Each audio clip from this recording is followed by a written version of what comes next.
వి gold trusted gold buyers. మీరు తాకట్టు పెట్టిన బంగారాన్ని విడిపించి ఈ రోజు ఉన్న మార్కెట్ ధరకు కొనబడును.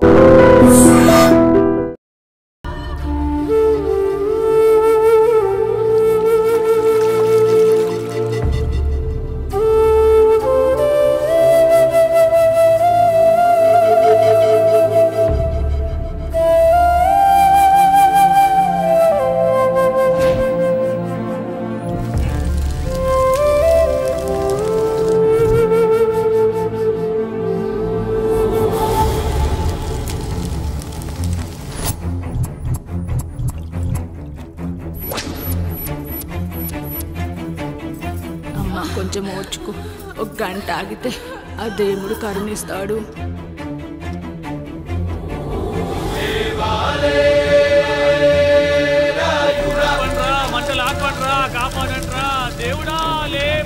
ఆయన లేవాలి, ఈ మంటలు ఆరాలి. ఈ కంటిలోని ఒక్క పొట్టు ఈ మంటల మీద పడినా ఈ ఊరే కన్నీరు పెడుతుంది.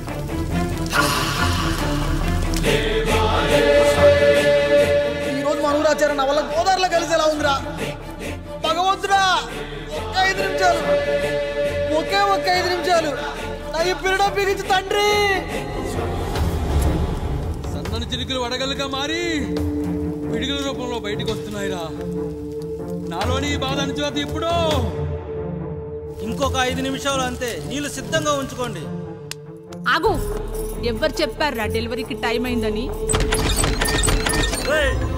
ఆ దేవుడు నిద్ర లేచే వరకు ఈ ఊరు ఒత్త కూడా పోసుకోదు. ఇంకా 5 నిమిషాలు లేట్ అయితే ఆవిడ పేరు ముందు లేట్ పడుతుంది. అది చచ్చినా ఆ బిడ్డ వచ్చినా ఆ దేవుడు మంచం దిగి నేల మీద పడ్డాకే నీ కత్తి దాని ఒంట్లో దిగాలి. శభాష్ రా సమ్రా. ఇంకా నా వల్ల కాదురా, నా వల్ల కాదు. ఒక్క చుక్క కింద పడ్డా నేను చంపేస్తాను రా. గొంతులో ప్రాణం పైకి పోవాలి గాని గుంటలో నీళ్లు కిందకి రాకూడదు. దేవుడు లేస్తాడు, 5 నిమిషాల్లో లేస్తాడు. ఓర్చుకో.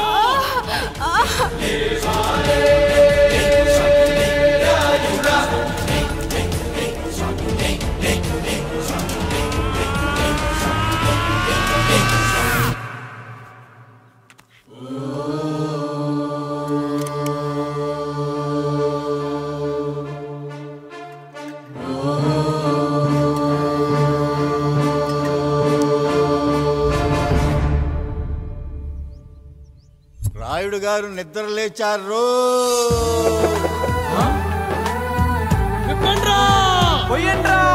నీవు శారదా లగెత్తండి.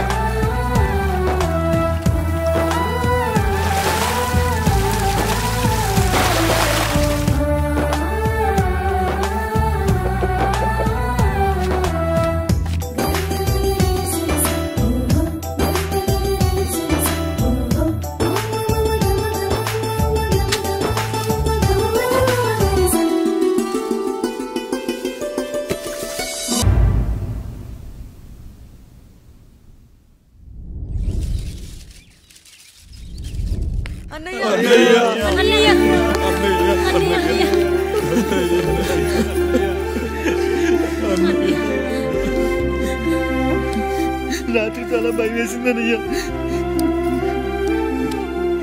ఇప్పుడు మమ్మల్ని వదిలి వెళ్ళకన్నయ్యా. రాత్రే కదరా మనం అందరం కలిసి పడుకున్నాం.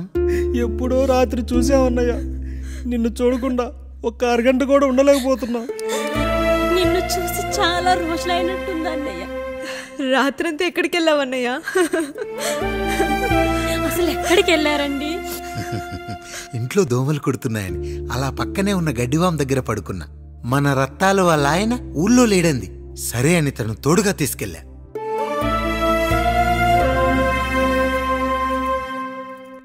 మీ సావుకటే మీ కుటుంబాన్ని నుంచి మిమ్మల్ని విడదీయాలయ్యా. అప్పటి వరకు మేము కళ్ళు తెరిస్తే మా కళ్ళ ముందు ఉండాలి, కళ్ళు మూస్తే మా కళ్ళలో ఉండాలయ్యా. నమస్కారం రాయుడు గారు.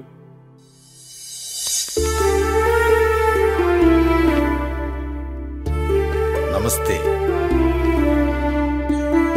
ఏం జడ్జి గారు ఎప్పుడొచ్చారు? ఇప్పుడే. రాయుడు గారు, మీ కుటుంబం గురించి వినడమే గాని ఇప్పుడే చూస్తున్నాను. ఒక్కసారి మీ కుటుంబ సభ్యుల్ని నాకు పరిచయం చేయండి రాయుడు గారు. వాళ్ళు నా తమ్ముళ్ళు. నమస్కారం. మొత్తం ముగ్గురా? కాదు, నలుగురు. వాడు వేరే షూట్లో ఉన్నాడు. వీళ్ళు నా చెల్లెళ్ళు. నమస్కారం తల్లి. వీళ్ళు నా భార్యలు. నమస్కారం అమ్మా. వీళ్ళు నా బంధువులు. నమస్కారం. నా జీవితంలో ఎంతో ముఖ్యమైన, ఇష్టమైన, ప్రాణమైన మరో మనిషిని మీకు పరిచయం చేయాలి. ఆవిడే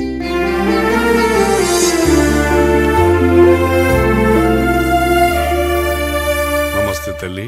ఆవిడ మా పని మనిషి. తను వాళ్ళ అమ్మాయి. నాకు కూతురు లాంటిదే.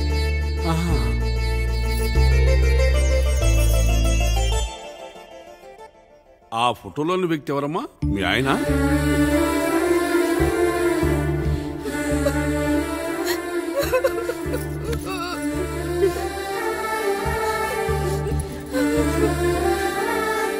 చనిపోయారా?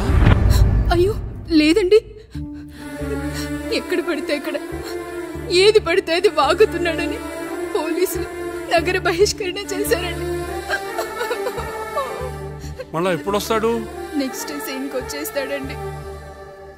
ఈ అనుబంధాలు, ఆప్యాయతలు చూసిన తర్వాత నాకు ఒక కోరిక కలుగుతుంది రాయుడు గారు. మీరు కాదనరనే ధైర్యంతో అడుగుతున్నాను. అడగండి. నాకు ఒక్కతే కూతురు. ఆమెని మీ కుటుంబంలో సభ్యురాలుగా చేసుకుంటారని. తప్పకుండా. నా భార్యలకు అభ్యంతరం లేకపోతే తనను నేను పెళ్లి చేసుకుంటా.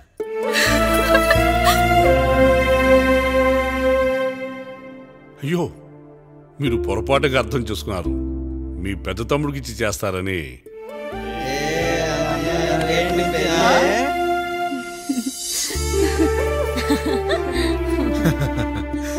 తప్పకుండా తప్పకుండా ఒక మంచి రోజు చూసుకొని మీ ఇంటికి అమ్మాయిని చూసుకోవడానికి వస్తాం. ధన్యుణ్ణి రాయుడు గారు, ధన్యుణ్ణి. రండి రండి రాయుడు గారు. మీలాంటి పెద్దలు మా ఇంటికి వచ్చి మా అమ్మాయిని మీ కోడలుగా చేసుకోవటం. ఇంకా రాయుడు గారు ఏంటి బావగారు? బావగారు అని పిలవండి. సంతోషం. రండమ్మా. త్వరగా అమ్మాయిని పిలిపించండి. మా వాడు అసలే ఆగలేకపోతున్నాడు. మా వాడు చిన్నప్పటి నుంచి అంతేనండి. కక్కొచ్చినా ఏమొచ్చినా ఆపుకోలేడు. త్వరగా మీ అమ్మాయిని పిలిపిస్తే ఆ కళ్యాణం ఏదో చేసేద్దాం. అమ్మా జయమాలిని, అమ్మాయిని చూసురా.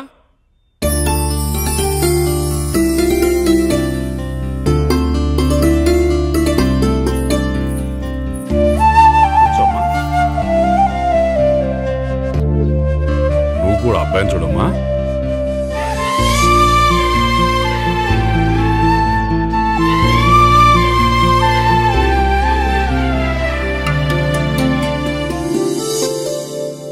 మా అమ్మాయి అని చెప్పుకోవడం కాదు కానీ అసలు ఈ కాలపిల్ల కాదు బావగారు.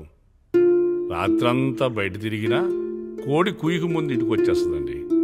మళ్ళా ఊరంతా నిద్రలేగిస్తే తప్పుగా అనుకుంటారు కదా. తను తిరిగే స్నేహితుల్లో పచ్చి తాగుబోతులు, తిరుగుబోతులు ఉన్నారు. కానీ ఆ విషయాన్ని తన మనసులోనే పెట్టుకుంటుంది కానీ స్నేహితుల గురించి ఎప్పుడూ చెడుగా చెప్పింది లేదు బావగారు. దీని చిన్నప్పుడే నా భార్య కారు డ్రైవర్తో కలిసి పక్క సందులోనే కూరగాయల మార్కెట్కి వెళ్ళి తప్పిపోయారు. అప్పటి నుంచి ఎంత వెతికించినా మా డ్రైవరు కనపడలేదు, నా భార్య దొరకలేదు.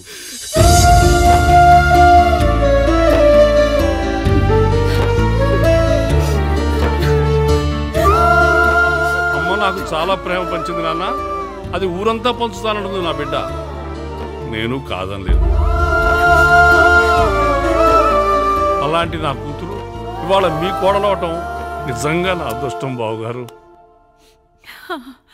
ఈ రోజు నుంచి మీ అమ్మాయి మా ఇంటి బిడ్డ.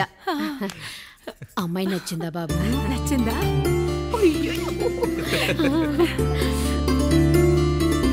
వాడికేం తెలుసు అన్నయ్య గారు, చిన్న పిల్లాడు. ఇప్పటికీ ఆకుని చెవులో పువ్వుని నోట్లో పెట్టుకొని తిరుగుతూ ఉంటాడు.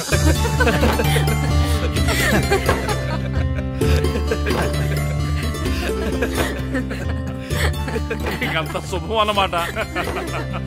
ఇక తాంబూలవి మార్చుకుందాం. ఒక్క నిమిషం ఆగి, నేను చెప్పేది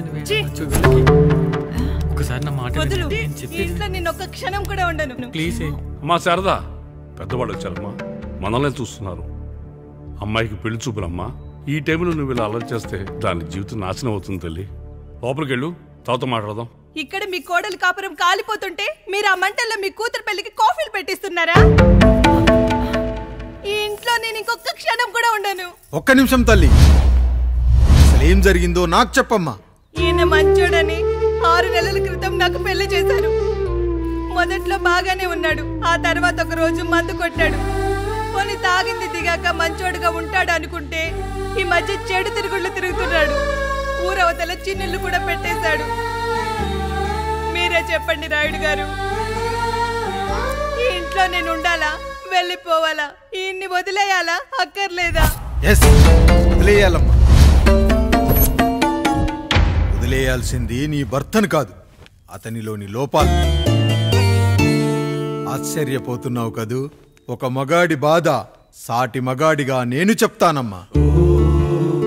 ఆడదాని ప్రేమ వెలిగించిన అగరొత్తి లాంటిది. ఒకడు వెలిగించగానే కొన్ని గంటల్లో బూడిదైపోతుంది. కానీ మగాడి ప్రేమ దీపం లాంటిది. తాను కాలుతూ కూడా నలుగురిని వెలిగించుకుంటాడు. ఆ వెలుగులో ఆనందాన్ని వెతుక్కుంటాడు. చూడమ్మా శారద, నువ్వు కాకిలోని నలుపును చూస్తున్నావు, నేను దాని రెట్టలో తెలుపును చూస్తున్నాను. మొగడు మందు కొట్టొస్తే నిన్ను కొట్టలేదని సంతోషపడాలి గాని బాధపడకూడదమ్మా. ఇక చిన్నిల్లు సంగతి అంటావా?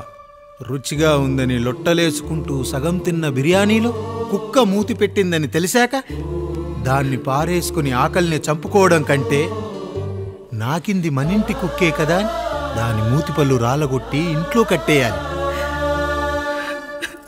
నీ భర్త కూడా అలాంటి కుక్కలాంటి వాడేనమ్మా.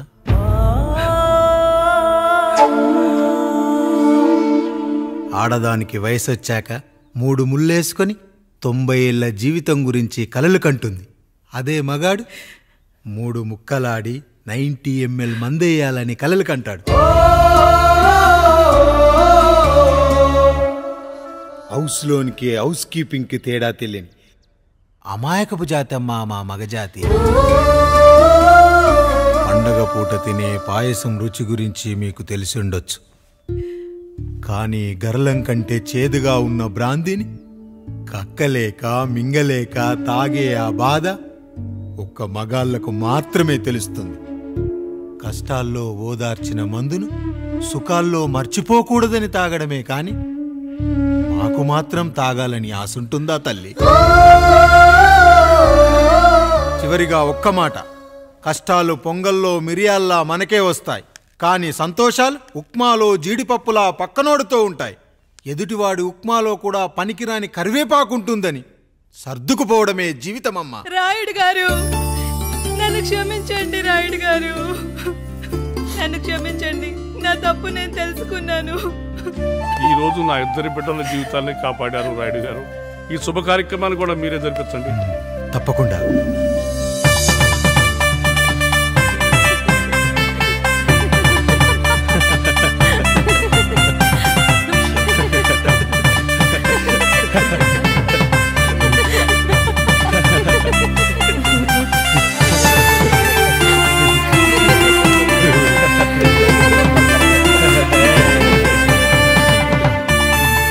రాముడు, పండు, మీరు దీవించండి. మేము దీవించండి.